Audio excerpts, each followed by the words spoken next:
नमस्कार, good morning, जोहार। मैं चुनचुन कुमार, आप देख रहे हैं झारखंडी हिंदी न्यूज। तो चलिए जानते हैं आज की पहली और बड़ी खबर। नए साल पर राज्यपाल रमेश बैस और सीएम हेमंत सोरेन ने दी शुभकामनाएं। लोगों के सुख समृद्धि और स्वस्थ रहने की कामना। नव वर्ष 2023 के पहले दिन देश भर में खुशियां मनाई जा रही है। रविवार को सार्वजनिक अवकाश होने से लोगों को खुशियां मनाने का बेहतर मौका भी मिला है। नए साल का जश्न मनाने के लिए कई लोग पिकनिक स्पॉट पर गए और कई जगह पार्टियों का आयोजन किया गया। कई लोग साल के पहले दिन की शुरुआत मंदिर में पूजा के साथ किए। भारी संख्या में लोगों को पूजा अर्चना करते भी देखा गया। राज्यपाल रमेश बैस और मुख्यमंत्री हेमंत सोरेन ने भी लोगों को नए साल की शुभकामनाएं दी है। नए साल 2023 का आगाज हो गया है। रविवार 1 जनवरी को पूरी दुनिया एक नए साल का जश्न मना रही है। झारखंड के राज्यपाल रमेश बैस और मुख्यमंत्री हेमंत सोरेन समेत अन्य नेताओं ने भी नव वर्ष के समस्त प्रदेशवासियों और देशवासियों को बधाई संदेश दिए हैं। नए साल पर झारखंड के राज्यपाल रमेश बैस ने लोगों को नए साल की शुभकामनाएं दी है। उन्होंने अपने सोशल मीडिया अकाउंट पर लिखा है, समस्त प्रदेशवासियों को नव वर्ष 2023 की हार्दिक बधाई और शुभकामनाएं। नव वर्ष अब आपके जीवन में खुशियों का संचार करे, सुख समृद्धि प्रदान करे और आप स्वस्थ रहे, यही कामना करता हूं। वहीं मुख्यमंत्री हेमंत सोरेन ने नए साल पर संदेश देते हुए लिखा है कि जोहार, नया साल आप सभी के जीवन में खुशियां लाए, आप स्वस्थ, सुखी और समृद्ध रहे। यह साल हम सभी को राज्य के अमरवीर शहीदों के सोना झारखंड के सपने को साकार करने की शक्ति दे। सभी को नव वर्ष की अनेक अनेक शुभकामनाएं और जोहार। जय झारखंड। 5 जनवरी तक छाए रहेंगे आंशिक बादल, इस दिन से घटने लगेगा तापमान। झारखंड में 5 जनवरी 2023 तक आंशिक तौर पर आसमान में बादल छाए रहेंगे। इस दौरान सुबह में कोहरे या धुंध का भी लोगों को सामना करना पड़ेगा। हालांकि दिन में मौसम शुष्क रहेगा। मौसम विज्ञान विभाग के रांची स्थित मौसम केंद्र ने कहा है कि आने वाले दिनों में तापमान में 2 से 3 डिग्री सेंटीग्रेड तक गिरावट दर्ज की जाएगी। हालांकि इसके पहले अगले 3-4 दिन तापमान में 2 से 3 डिग्री की वृद्धि दर्ज की जाएगी। राजधानी रांची में 15 जनवरी तक अधिकतम तापमान 23 से 24 डिग्री सेल्सियस और न्यूनतम तापमान 11 से 13 डिग्री सेल्सियस का अनुमान है। आदिवासी बचाओ महारैली 26 फरवरी को रांची में। कुर्मी को एसटी बनाने का होगा विरोध। कुर्मी को आदिवासी बनाने की कवायद के खिलाफ राज्य के विभिन्न आदिवासी संगठनों के प्रतिनिधियों की बैठक करमटोली स्थित धुमकुड़िया सभागार में हुई। इसमें निर्णय लिया गया कि इस षड्यंत्र के खिलाफ 26 फरवरी को रांची में आदिवासी बचाओ महारैली आयोजित की जाएगी। इस मुद्दे पर आदिवासी संगठनों का संयुक्त प्रतिनिधि मंडल राष्ट्रपति व भारत सरकार से मिलेगा। बैठक में कहा गया है कि झारखंड, ओडिशा व पश्चिम बंगाल में विभिन्न जगहों पर सांकेतिक विरोध के रूप में पुतला दहन किया जाएगा। इसके तहत केंद्रीय मंत्री अर्जुन मुंडा, कांग्रेस सांसद अधीर रंजन चौधरी, झारखंड के मंत्री आलमगीर आलम, पश्चिम बंगाल के मुख्यमंत्री ममता बनर्जी और ओडिशा के मुख्यमंत्री नवीन पटनायक का पुतला दहन होगा। वर्तमान परिस्थिति को ध्यान में रखते हुए आदिवासी समन्वय समिति के नाम से एकजुट होकर आंदोलन किया जाएगा। खरसवां गोलीकांड की बरसी, केंद्रीय मंत्री अर्जुन मुंडा ने किया शहीदों को नमन, आदिवासी समाज को आगे बढ़ाने का लिया संकल्प।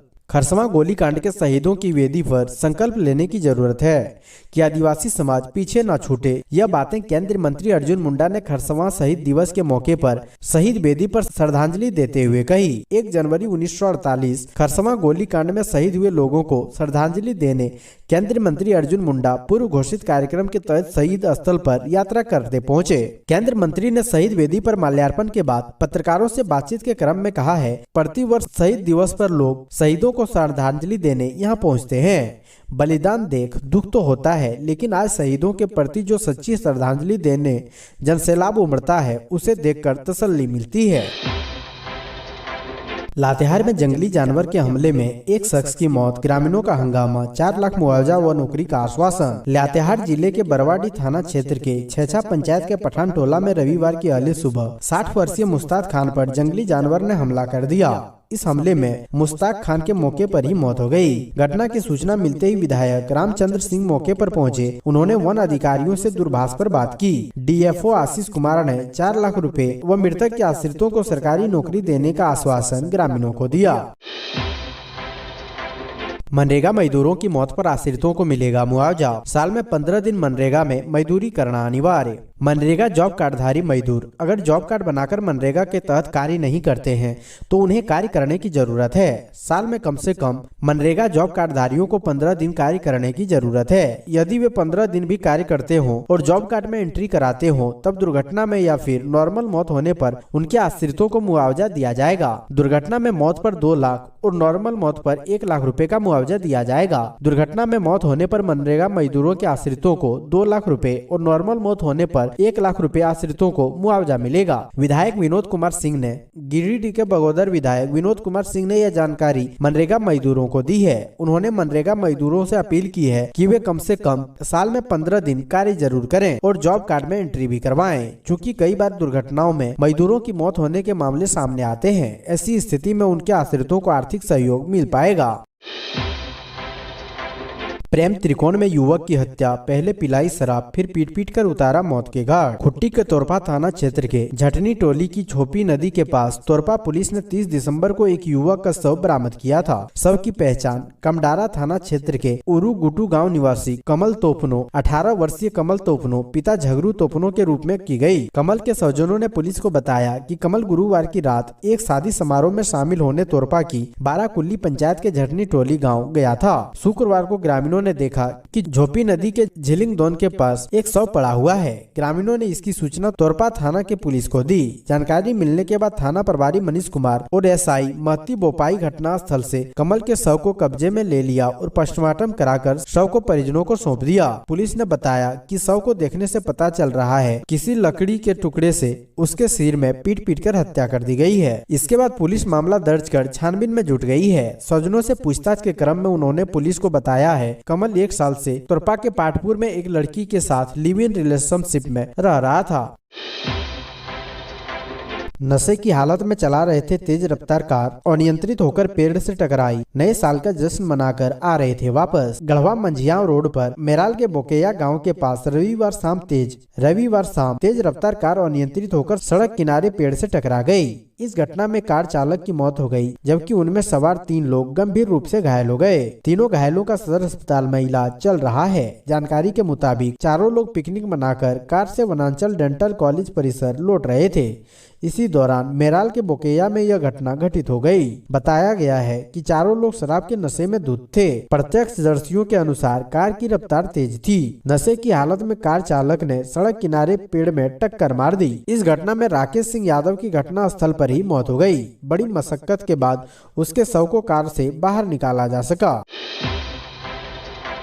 झारखंड में बीजेपी को परफेक्ट चौक द लोटस की चाईबासा आ रहे अमित शाह। साल 2019 के लोकसभा चुनाव में झारखंड ने नरेंद्र मोदी और अमित शाह की जोड़ी को निराश नहीं किया था और तब राज्य की 14 में से 12 Lok Sabha seat NDA, 11 Bhajpa plus 1 AJSU की झोली में गया था। उस समय राज्य की 2 लोकसभा सीटें सिंहभूम और राजमहल में भाजपा क्रमशः कांग्रेस की उम्मीदवार गीता कोड़ा और झारखंड मुक्ति मोर्चा के उम्मीदवार विजय हांसदा से चुनाव हार गई थी। अब इन 2 सीटों पर कैसे 2024 लोकसभा चुनाव में भारतीय जनता पार्टी का कमल खिले, इसके लिए भाजपा के चाणक्य ने अपनी रणनीति को धरातल पर उतारना शुरू कर दिया है। नए साल 2023 के जनवरी महीने के पहले सप्ताह में ही संभवतः 7 जनवरी को अमित शाह पश्चिमी सिंहभूम के चाईबासा आ रहे हैं, जहाँ वह पार्टी के नेताओं और कार्यकर्ताओं के साथ बैठक करेंगे। साथ ही अमित शाह के संभावित सिंहभूम दौरे ने राज्य में राजनीतिक बयानबाजी को तेज कर दी है। भारतीय जनता पार्टी के चाणक्य कहे जाने वाले अमित शाह के चाईबासा के संभावित दौरे पर प्रतिक्रिया देते हुए झारखंड कांग्रेस के प्रदेश महासचिव राकेश सिन्हा ने कहा है कि अमित शाह या भारतीय जनता पार्टी का कोई भी बड़ा नेता चाईबासा आए या कहीं और, अब राज्य की जनता इसके छल, प्रपंच और षड्यंत्र में फंसने वाली नहीं है। कोरोना वायरस के नए वेरिएंट के खतरे के बावजूद टेस्टिंग का काम धीमा। 24 घंटे में राज्य भर में सिर्फ 1500 सैंपल कलेक्शन। झारखंड में भले ही कोरोना वायरस संक्रमण की रफ्तार न के बराबर हो और सरकार 3T यानी ट्रेसिंग, टेस्टिंग और ट्रीटमेंट पर जोर देने की बात कर भविष्य में राज्य में कोरोना संक्रमण को नहीं बढ़ने देने का दावा कर रही हो, लेकिन सच्चाई यह है कि सरकार और स्वास्थ्य विभाग की तमाम कोशिशों और घोषणाओं के बाद भी झारखंड में सैंपल की टेस्टिंग बेहद कम हो रही है। 31 दिसंबर 2022 को भी राज्य में महज 1512 सैंपल का कलेक्शन हुआ, तो वहीं 1722 सैंपल की जांच हुई। ऐसे में जब चीन सहित दुनिया के कई हिस्सों में ओमिक्रॉन के नए सब वेरिएंट BF7 की वजह से दुनिया चिंतित है और भारत में भी कई राज्यों में नए वेरिएंट संक्रमित मरीज मिल चुके हैं, लेकिन इसके बावजूद झारखंड टेस्टिंग को लेकर अभी भी उदासीनता ही दिखा रहा है। मातम में बदली सैर सपाटे की खुशियां, कोडरमा में दर्दनाक सड़क हादसा, 3 लोगों की मौत। झारखंड में सैर सपाटे की खुशियां मातम में बदल गई। कोडरमा में हुए दर्दनाक सड़क हादसे में 3 लोगों की मौत हो गई। हादसे की वजह वाहन का सड़क किनारे गड्ढा में गिरना था। गड्ढे में वाहन गिरने के बाद चीख पुकार मच गई। मदद की आवाज पर आसपास के लोग घटना स्थल पर जुट गए और रेस्क्यू ऑपरेशन चलाया। पुलिस सूत्रों ने रविवार को कहा है कि घटना तेलैया बांध पुलिस चौकी क्षेत्र के काको गाँव में शनिवार रात करीब 8:30 बजे हुई है। लोगों का समूह सैर सपाटे के लिए तिलैया आया था। पिकनिक मनाने के बाद समूह वापस जा रहा था। वापसी के क्रम में वाहन दुर्घटना का शिकार हो गया। हादसे में वाहन सवार 3 लोगों की मौत हो गई। बताया जा रहा है कि पिकअप वैन का चालक नियंत्रण खो बैठा था। गाड़ी बेकाबू होकर गड्ढे में गिर गई। मौके पर मौजूद लोगों ने पिकअप में फंसे लोगों को निकाला। अधिकारियों ने कहा कि गाड़ी में म्यूजिक सिस्टम, जनरेटर और लाउड स्पीकर लगे थे।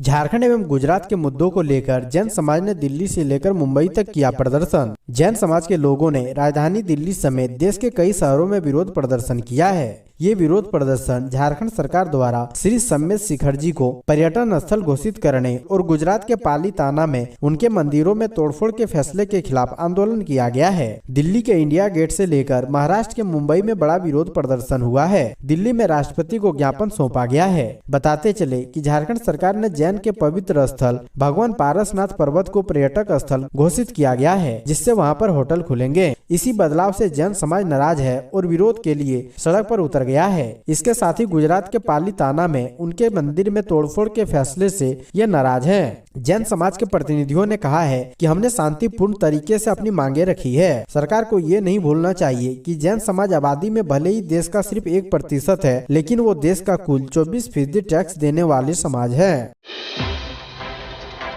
न्यू ईयर 2023 के पहले दिन गुलजार रहे राजधानी के सभी पर्यटक स्थल बिरसा मुंडा संग्रहालय रहा आकर्षण का केंद्र। नए साल 2023 का वेलकम करने के लिए 1 जनवरी को बड़ी संख्या में लोग घर से बाहर निकले। किसी ने पार्क में पिकनिक मनाया तो किसी ने वाटरफॉल्स के प्राकृतिक सुंदरता का लुत्फ उठाया। किसी ने डैम या अन्य पर्यटन स्थल पर पहुंचकर पिकनिक मनाया और मौज मस्ती की। नए साल 2023 के सेलिब्रेशन के लिए राजधानी के Birsa Munda zoo, biodiversity park, Patratu dam, rock garden, Sidho Kanho park और निगम पार्क में बड़ी संख्या में लोग दिन भर पहुंचते रहे। इन सबके बीच रांची का ओल्ड जेल परिसर आकर्षण का केंद्र रहा, जो अब एक म्यूजियम में तब्दील हो चुका है और फिरंगियों के खिलाफ आजादी की लड़ाई में झारखंड के वीर सपूतों की बलिदान और त्याग की कहानी को जर्रा जर्रा में आत्मसात किए गए हैं। धरती आबा बिरसा मुंडा को जिस जेल में फिरंगियों ने बंद कर रखा था, उसे मानवीय प्रताड़ना दी थी और अंत में कैद में ही उसकी शहादत हो गई। इस वारदात से जुड़ी हर याद को नए साल में राजधानी वासी ने न सिर्फ इस दास्तान से जुड़ी हर याद को नए साल में राजधानी वासियों ने न सिर्फ जाना समझा, बल्कि अपने नई पीढ़ियों यानी बच्चों को यह बताया कि देश की आजादी ऐसे नहीं मिली है, बल्कि हमारे लिए हमारे पूर्वजों ने जीवन का बलिदान दिया है। बिरसा मुंडा के अलावा अन्य शहीदों की जीवनी को लोगों ने जाना। नव वर्ष पर पिकनिक मनाने के लिए रांची के पिकनिक स्पॉटों पर भीड़। प्रशासन की ओर से सुरक्षा व्यवस्था के थे कड़े इंतजाम। नए साल को लेकर राजधानी के पिकनिक स्पॉटों पर सुरक्षा को लेकर व्यापक इंतजाम किए गए हैं। राजधानी के कई पिकनिक स्पॉटों पर लोग नए साल का जश्न मनाने के लिए पहुंचे थे। ज्यादातर लोग डैम के पास और तालाब के किनारे नया साल मना रहे हैं। ऐसे में जिला प्रशासन की ओर से लोगों की सुरक्षा को लेकर व्यापक इंतजाम किए गए हैं, ताकि किसी तरह की अप्रिय घटना ना हो सके। राजधानी के कई पिकनिक स्पॉट काफी खतरनाक हैं, लेकिन वहाँ भी लोग नए साल का जश्न मनाने के लिए साल के पहले दिन पहुँचते थे। लोग वहाँ पर सेल्फी लेते नजर आए। कुछ लोग डैम जैसे खतरनाक जोन में घूमते नजर आए। हालांकि प्रशासन की ओर से जगह जगह सुरक्षा के कड़े इंतजाम किए गए थे। 1 जनवरी 2023 की सुबह 7 बजे से शाम 5 बजे तक सुरक्षा कर्मियों और पदाधिकारियों को तैनात रहने का निर्देश दिया गया था।